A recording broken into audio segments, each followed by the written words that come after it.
Hello students, myself Rajiv Atri. Today we are going to discuss some basic important terms related to magnetism.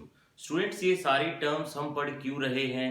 Because हम जो अर्थ के magnetism की बात कर रहे थे अभी तक के लेक्चर्स के अंदर, उनमें तीन टाइप के मटेरियल्स हम डिफरेंशिएट करेंगे और उनको डिफरेंशिएट करने के लिए हमें ये कुछ बेसिक टर्म्स की हेल्प की जरूरत होती है। इसलिए पहले मैं आपको ये टर्म्स डिस्क्राइब करूंगा।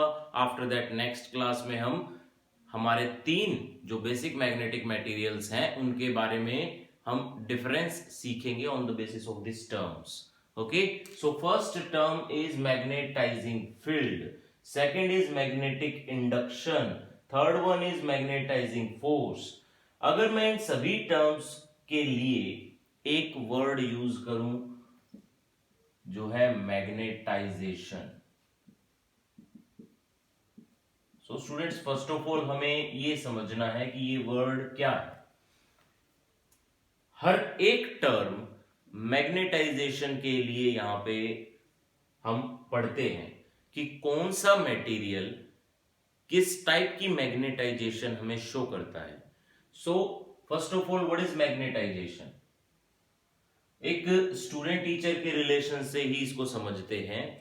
देखिए, अगर एक स्टूडेंट को हम एक स्पेसिमेन माने, स्पेसिमेन मीन्स जिस भी मटेरियल के ऊपर हम एक्सपेरिमेंट करते हैं उस मटेरियल को हम स्पेसिमेन कह सकते हैं। टीचर जो भी पढ़ाएगा उसको हम मानेंगे मैग्नेटाइजिंग फील्ड या मैग्नेटाइजिंग फोर्स। धीरे धीरे समझ में आएंगी अभी आपको ये बातें कि मैग्नेटाइजिंग फील्ड क्या होती है, मैग्नेटाइजिंग फोर्स क्या होता है। पहले मैं तुम्हें एक थोड़ा सा इसके बारे में दूसरे लेवल से समझाने की कोशिश कर रहा हूं। देखिए, जो टीचर समझा रहा है, टीचर पढ़ा रहा है, वो है मैग्नेटाइजिंग फील्ड। उसके बाद टेस्ट हुआ, टेस्ट में जो परफॉर्मेंस आई वो है मैग्नेटिक इंडक्शन या फिर इंटेंसिटी ऑफ मैग्नेटाइजेशन। अब इनको समझने के लिए दोबारा से एक मैग्नेटिक स्पेसिमेन उठाते हैं। एक जो भी जिस भी टाइप का मैग्नेटिक स्पेसिमेन है, हमारे पास तीन टाइप के मटेरियल प्रेजेंट है अभी फिलहाल, वो है डायामैग्नेट, पैरामैग्नेट, फेरोमैग्नेट। इन तीनों मटेरियल्स में किसी भी टाइप का मटेरियल अगर आप ले रहे हो और बाहर से आपने यूनिफॉर्म फील्ड देनी स्टार्ट कर दी, uniform field, this is uniform magnetic field. अब इस यूनिफॉर्म मैग्नेटिक फील्ड को ये स्पेसिमेन जिस भी तरह से कंडक्ट कर रहा है वो इस मटेरियल की, इस स्पेसिमेन की प्रॉपर्टी है। अब स्पेसिमेन को मैंने इस फील्ड से बाहर निकाल लिया तो स्पेसिमेन ने थोड़ी बहुत फील्ड दिखानी स्टार्ट कर दी, अपनी फील्ड मींस स्पेसिमेन अब मैग्नेटाइज हो चुका है। अगर स्पेसिमेन अपनी फील्ड दिखानी स्टार्ट कर देगा तो ये स्पेसिमेन एक मैग्नेटिक मटेरियल है। अगर स्पेसिमेन अपनी फील्ड दिखानी नहीं स्टार्ट कर रहा then it is not a magnetic material.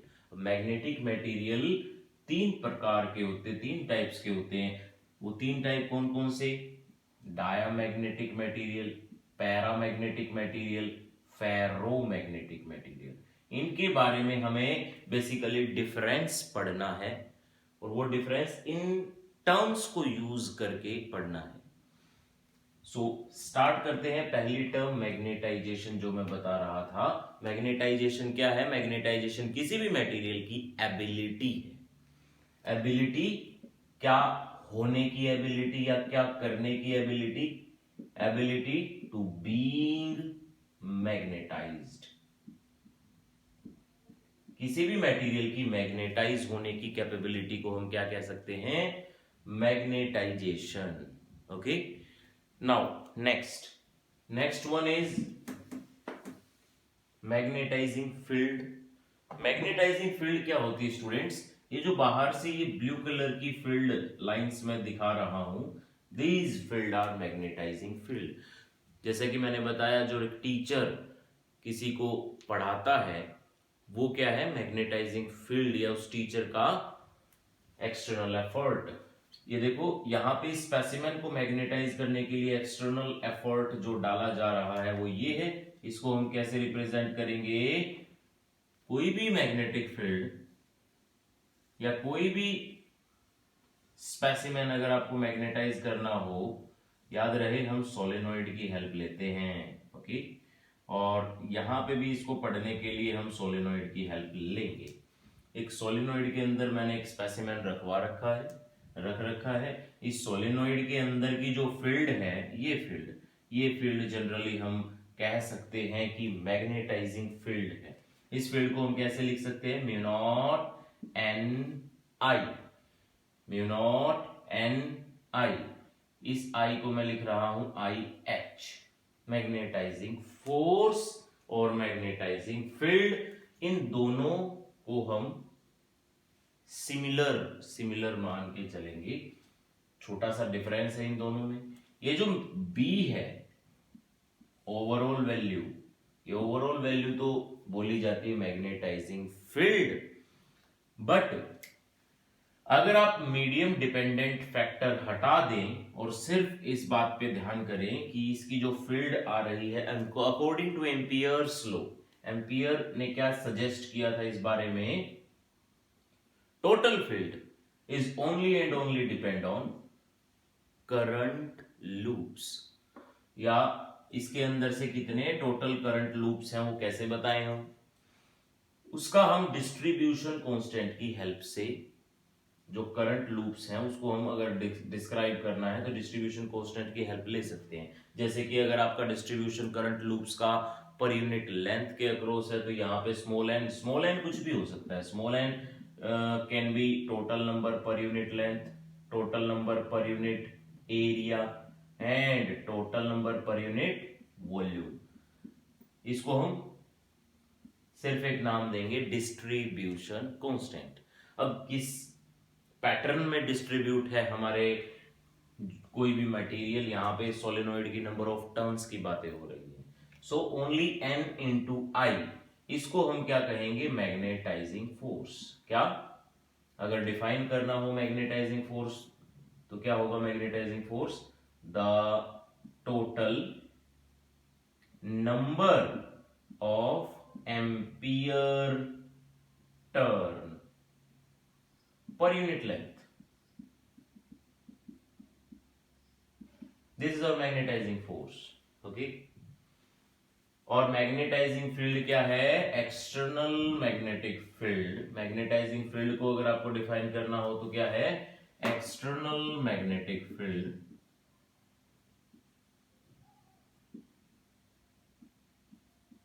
Required to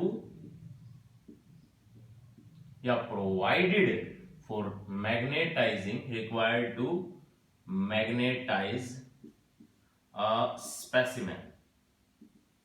specimen मैं आपको बता चुका हूं स्पेसिमेन क्या होता है। स्पेसिमेन कोई भी ऐसा मटेरियल जो एक्सपेरिमेंट पर्पस पे यूज किया जाता है उसको हम स्पेसिमेन कह देते हैं। So this is our magnetising force. Magnetising force को आप मैग्नेटाइजिंग फील्ड, ये जो है मैग्नेटाइजिंग फील्ड भी कह सकते हो। जैसे कि आपने देखा मीडियम डिपेंडेंट फैक्टर मैं हटा चुका हूं, हटाने के बाद this is only an I. Now magnetic induction. अभी स्पेसिमेन को जैसे ही मैं बाहर निकाल के लाया, इसने ऑब्वियसली खुद की फील्ड दिखानी शुरू कर दी। इस स्पेसिमेन ने जो फील्ड खुद की दिखानी स्टार्ट करी वो मैग्नेटिक फील्ड क्या होती है? म्यू नॉट नाई होती है, बट यहां पे आई एम लिख दो, आप बी एम लिख दो, यहां पे है बी एच। एच से मैं रिप्रेजेंट करवा रहा हूं मैग्नेटाइजिंग फोर्स को। This is H, okay, and this is M. So now students, अगर इसी में से ये तो है मैग्नेटिक फील्ड डेवलप्ड या मैग्नेटाइजेशन प्रोड्यूस्ड, जैसे कि अगर आप इंटेंसिटी ऑफ मैग्नेटाइजेशन डिस्क्राइब करना चाहें, इसको उठा लें, एम। एम क्या होता है? N I. This is called M. अगर आप इसको डिराइव करके देखना चाहते हैं तो हम इसको डिराइव भी कर सकते हैं। कैसे डिराइव करेंगे, देखिए, अगर एक हम सिमेट्री बना के इसको सोल्व करने की कोशिश करें, एक स्पेसिमेन है जिसको मैग्नेटाइज किया हमने and at last specimen magnetise भी हो गया, इट मींस स्पेसिमेन एक मैग्नेट बन चुका है। और अगर स्पेसिमेन एक मैग्नेट बन चुका है तो ऑब्वियसली स्पेसिमेन की एक डाइपोल मूवमेंट सेट हो चुकी है। और अगर स्पेसिमेन की एक डाइपोल मूवमेंट सेट हो चुकी है तो क्या हम कह सकते हैं कि net magnetization is dipole movement per unit volume. जितनी डाइपोल मूवमेंट सेट हुई पर यूनिट वॉल्यूम वो उसकी मैग्नेटाइजेशन है। ये हम पहले भी पढ़ चुके हैं स्टूडेंट्स। कहां पे पढ़ा था हमने पहले? डाइलेक्ट्रिक्स में पोलराइजेशन पढ़ा था। पोलराइजेशन क्या होता है? वो भी electric dipole movement per unit volume होता है। यहाँ पे magnetic dipole movement per unit volume है। सो मैग्नेटिक डाइपोल मूवमेंट को हम कैसे लिख सकते हैं? वहां पे इलेक्ट्रिक डाइपोल मूवमेंट क्या होता था? Q into 2a। यहां पे मैग्नेटिक डाइपोल मूवमेंट क्या होता है? Q की जगह पे इन वायर्स में दौड़ रहा करंट लिखोगे। अच्छा, मैग्नेटिक डाइपोल मूवमेंट दो प्रकार का होता है। अगर आप सोलेनॉइड के केस में ले रहे हो तो इसको I इंटू ए लिख दो और नंबर ऑफ टर्न्स के लिए एक n से मल्टीप्लाई भी करा दो। डिवाइड बाय वॉल्यूम में हम लिख सकते हैं एरिया इंटू लेंथ, वॉल्यूम होता है area of cross section into length. इससे cancel and total number per unit length क्या होता है student? Total number per unit length is what? Small n। So इसको हम लिख सकते हैं small n, n by l is equal to small n and I as it is same relation. It means magnetization is also defined as total number of ampere turn per unit length. अब SI unit की बात करी जाए, SI unit magnetisation की, intensity of magnetization की, या magnetising force H, इन दोनों की SI यूनिट सेम होती है। SI यूनिट में कोई डिफरेंस नहीं है। देखो SI यूनिट इन दोनों की बतानी हो तो ऊपर है करंट, ओके, नीचे स्मॉल n, नीचे लेंथ छोड़ गया। इट मींस ये है क्या? ओवरऑल जो मैंने डेफिनेशन के अकॉर्डिंग लिख रखा है ampere turn per unit length, तो जो वो पर यूनिट लेंथ है उसको आपको इंक्लूड करना पड़ेगा, और करना पड़ेगा तो ऊपर है एम्पियर, नीचे है per unit length, means metre inverse. So this is the SI unit. Similarly इनकी SI unit tesla, only tesla, बेशक BH हो या फिर BM हो, दोनों की दोनों मैग्नेटिक फील्ड है। दैट्स व्हाई दोनों की ही SI यूनिट टेस्ला। तो ये हैं चारों फिजिकल, ये दोनों फिजिकल क्वांटिटी एक दूसरे के सिमिलर हैं और ये दोनों एक दूसरे के सिमिलर हैं। अगर मीडियम डिपेंडेंट फैक्टर हटा दें then it is magnetising force. और ओवरऑल फील्ड देखें विद इंक्लूडिंग मीडियम, देखो मैग्नेटिक इंडक्शन या मैग्नेटिक फील्ड मीडियम इंक्लूड करके जो फील्ड ओवरऑल आई है उसको हम ये दोनों चीजें बोल सकते हैं। ये जो प्रोवाइड करवाते हैं, ये जो इंड्यूस होती है। सिमिलरली इसी का पार्ट है मैग्नेटाइजिंग फोर्स। मैग्नेटाइजिंग फोर्स क्या है? जो एक्चुअल में आपने किसी स्पेसिमेन को मैग्नेटाइज करने के लिए प्रोवाइड करवाई हुई मैग्नेटिक फील्ड थी, वो total number of ampere turn per unit length, ये भी total number of ampere turn per unit length, but ये है जो इंड्यूस हुई है, ये है जो आपने प्रोवाइड करवाई है। ओके, सो ये है हमारे फर्स्ट 4 टर्म्स। ऐसी ही हमारी नेक्स्ट 3 टर्म्स, इनको भी डिस्कस करेंगे। देखिए magnetic permeability, magnetic permeability means mu. What is mu? Mu बोल दे या फिर म्यू नॉट, दोनों ही परमिएबिलिटी है। This is the permeability of vacuum and this is the permeability of any medium. But permeability actual में क्या है? मान लीजिए, ये भी सोलेनॉइड की हेल्प से हम एक्सप्लेन करेंगे। देखिए सोलेनोइड की हेल्प से हम इसलिए एक्सप्लेन कर रहे हैं क्योंकि अभी तक आप पढ़ के आए हो सोलेनोइड, टॉरॉइड, इन दोनों की फॉर्म में हम एक्सप्लेन कर सकते हैं आसानी से। और अभी तक इलेक्ट्रोमैग्नेट जो है जिसकी हेल्प से हम किसी स्पेसिमेन को मैग्नेटाइज कर सकते हैं उसको भी हम सोलेनोइड ही बोल सकते हैं ना। तो सोलेनोइड के अंदर जो भी मैग्नेटिक फील्ड है वो मैग्नेटिक फील्ड कितनी होती है, अगर मीडियम ना हो तो म्यू नॉट एन आई, अगर मीडियम हो तो mu naught N mu into N I. This is the magnetic field. Okay, दोनों ही case magnetic field of solenoid के हैं। नाउ स्टूडेंट्स, ये जो म्यू और म्यू नॉट इसको डिफाइन करना हो then keep the permeability alone, B divided by Ni, and what is Ni now?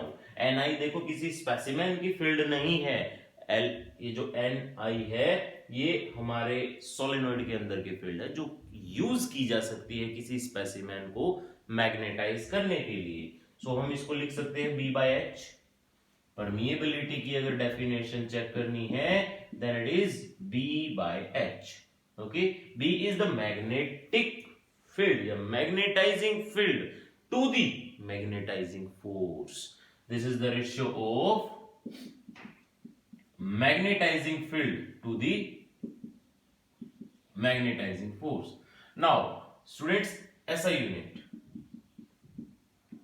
This is what Tesla and H is ampere meter inverse.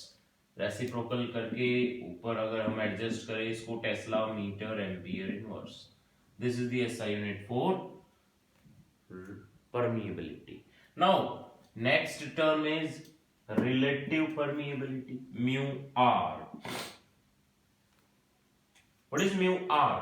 देखो mu r हम वहां पे पढ़ चुके हैं डाइलेक्ट्रिक कांस्टेंट के रूप में। डाइलेक्ट्रिक कांस्टेंट क्या होता था?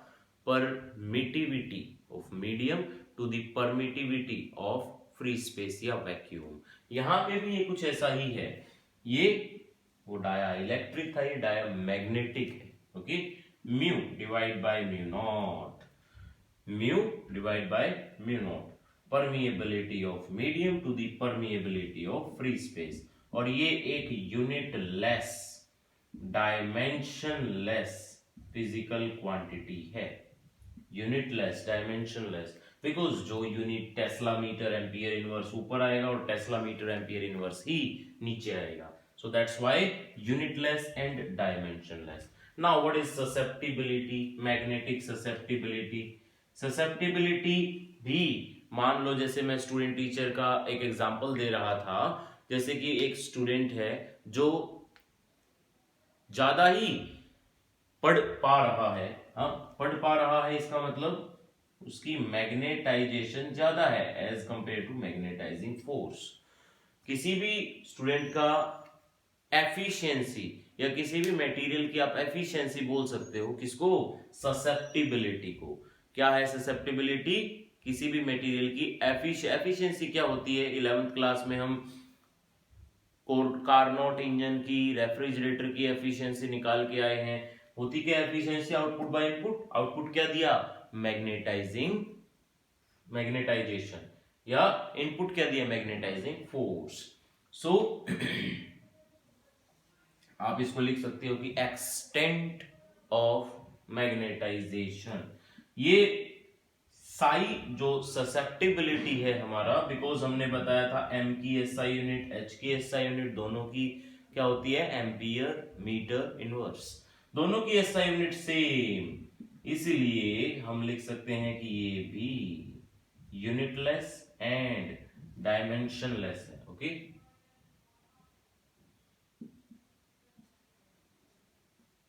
ये भी यूनिटलेस एंड डायमेंशनलेस है। अब आई बारी इनके बीच में रिलेशन की। हम पहले पढ़ चुके हैं k is equal to 1 plus psi. Okay, पहले कब? डाइलेक्ट्रिक्स में। डाइलेक्ट्रिक्स हमारा सेकंड चैप्टर कैपेसिटेंस में आया था। तो अब पढ़ेंगे इनके बीच का रिलेशन। देखिए बड़ा ही आसान सा रिलेशन है कि अगर आपने एक मटेरियल को सबमिट किया सोलेनोइड के फील्ड के अंदर, तो आफ्टर सबमिशन जो नेट मैग्नेटिक फील्ड है, मान लीजिए ये मटेरियल मैं इसके अंदर सबमिट करवा रहा हूं, ऐड करवा रहा हूं, this is the material, magnetic material जो कि मैग्नेटाइज हो सकता है। सो अब नेट रिजल्टेंट मैग्नेटिक फील्ड अगर मैं पता करूं वो कितनी होगी, मैग्नेटिक फील्ड जो हमने दी है मींस BH प्लस जो ये मैग्नेटाइज हुआ है वो भी तो मैग्नेटिक फील्ड इसी के अंदर है भी। हाँ, so net resultant magnetic field in this situation is BH plus BM. What is BH? Mu naught N I H. या फिर इसको हम क्या लिख सकते हैं, H लिख सकते हैं। And what is BM? Mu naught M. M for magnetization and H is magnetizing force. And what is B now? B को आप mu naught नहीं लिखोगे, okay? Mu लिखोगे because B is the overall magnetic field by adding this material, this medium. So medium के लिए हमने permeability of that medium put करना पड़ेगा, okay? But this is the overall magnetic field. यहाँ पे आप H लिखोगे, M नहीं लिख सकते, मैग्नेटिक फील्ड इसकी नहीं है। इसको हम बाहर निकाल के अगर देखें हमारे मैग्नेटिक मटेरियल को या हमारे स्पेसिमेन को, तो जो मैग्नेटिक फील्ड हम ऑब्जर्व कर पाएंगे वो होगी M, ओके? बस अब बड़ा ही आसान सा कैलकुलेशन है। H को आप राइट हैंड साइड एडजस्ट करें, cancel, divide both side by H, mu naught H, okay? And divide both side by mu naught also, sorry अगर यहां पे H से डिवाइड करूंगा तो ये M by H होगा, and divide both side by mu naught also, mu naught। यहां तो ससेप्टिबिलिटी मिल गया हमें, M by H क्या होता था, साई, mu naught से अगर बोथ साइड में डिवाइड कर दूं, यहां का mu naught कैंसिल, यहां का mu naught 1 बच गया, यहां mu divide by mu naught। And what is this, this is mu r, means relation will remain same. वहां पे भी k is equal to 1 plus psi था, डाइइलेक्ट्रिक कांस्टेंट है ना k, यहां पे diamagnetic constant. So k is equal to या mu r is equal to 1 plus psi यहां पे भी रहता है। सो स्टूडेंट्स ये है हमारी सारी इंपॉर्टेंट टर्म्स। किसी में भी कोई भी डाउट है सो कमेंट करके एक बार जरूर बताएं, हम उसके लिए अलग से एक क्लास तैयार करेंगे आपके लिए। और इन सभी टर्म्स के बेसिस पे हम नेक्स्ट क्लास में हमारी जो 3 मैग्नेटिक मटेरियल मैंने बताए थे अर्थ क्रस्ट में पाए जाते हैं, डायामैग्नेट, पैरामैग्नेट, फेरोमैग्नेट, इन तीनों की प्रॉपर्टीज या डिफरेंस कह लो आप, वो डिस्कस करेंगे। इस क्लास में इतना ही। Thank you for your precious time.